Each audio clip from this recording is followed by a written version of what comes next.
Zero Malabar സഭയുടെ 34ാമത് സിനഡിന്റെ ആദ്യ സമ്മേളനം മൗണ്ട് സെന്റ് തോമസിൽ സമാപിച്ചു. Major archbishop Mar Raphael Thattil പുറപ്പെടുവിച്ച സർക്കുലറിലെ പ്രധാന തീരുമാനങ്ങൾ ഇവയാണ്. സമുദായ ശാക്തീകരണ വർഷം.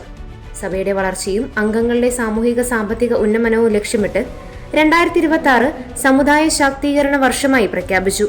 യുവാക്കളെയും കുടുംബങ്ങളെയും ശാക്തീകരിക്കുക, ജനസംഖ്യാ ശോഷണം ചർച്ച ചെയ്യുക, സമുദായാംഗങ്ങൾ രാഷ്ട്രീയത്തിലും ഭരണരംഗത്തും സജീവമാകുക, ശാസ്ത്രീയ കൃഷിയിലൂടെ തൊഴിലവസരങ്ങൾ സൃഷ്ടിക്കുക എന്നിവയാണ് ഇതിന്റെ പ്രധാന ലക്ഷ്യം.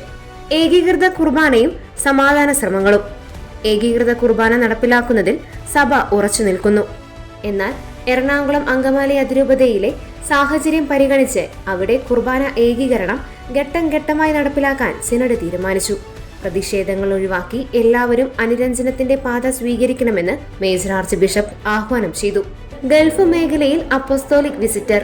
ഗൾഫ് രാജ്യങ്ങളിലെ വിശ്വാസികളുടെ അജപാലന സൗകര്യങ്ങൾ പഠിക്കുന്നതിനായി ബഹുമാനപ്പെട്ട ജോളി വടക്കനച്ചനെ അപ്പസ്തോലിക് വിസിറ്ററായി പരിശുദ്ധ സിംഹാസനം നിയമിച്ചു. ഇവിടങ്ങളിലെ സഭാ സംവിധാനങ്ങൾ മെച്ചപ്പെടുന്നതിൽ ഇത് നിർണായക ചുവടുവെപ്പാകും. വൈദിക പരിശീലനത്തിൽ മാറ്റം. കാലഘട്ടത്തിനനുസരിച്ച് വൈദിക പരിശീലന പദ്ധതി പരിഷ്കരിക്കാൻ സിനഡ് തീരുമാനിച്ചു. ഇതിന്റെ ആദ്യഘട്ടമായി മൈനർ സെമിനാരി പരിശീലനത്തിൽ കാതലായ മാറ്റങ്ങൾ കൊണ്ടുവരും.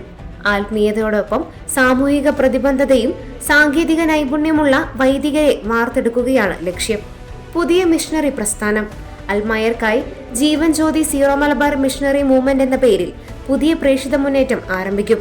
സുവിശേഷ പ്രഘോഷണത്തിൽ സജീവ പങ്കാളിത്തം ഉറപ്പാക്കാൻ ഇതിലൂടെ സാധിക്കും. സാമൂഹിക ആശങ്കകൾ.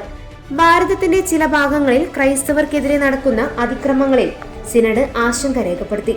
നിർബന്ധിത മതപരിവർത്തനം എന്ന പേരിൽ സഭയുടെ വിദ്യാഭ്യാസ കാരുണ്യ പ്രവർത്തനങ്ങളെ തെറ്റായി വ്യാഖ്യാനിക്കുന്നത് രാജ്യത്തിന്റെ മതേതരത്തിന് ഭീഷണിയാണെന്ന് സർക്കുലർ ഓർമ്മിപ്പിക്കുന്നു.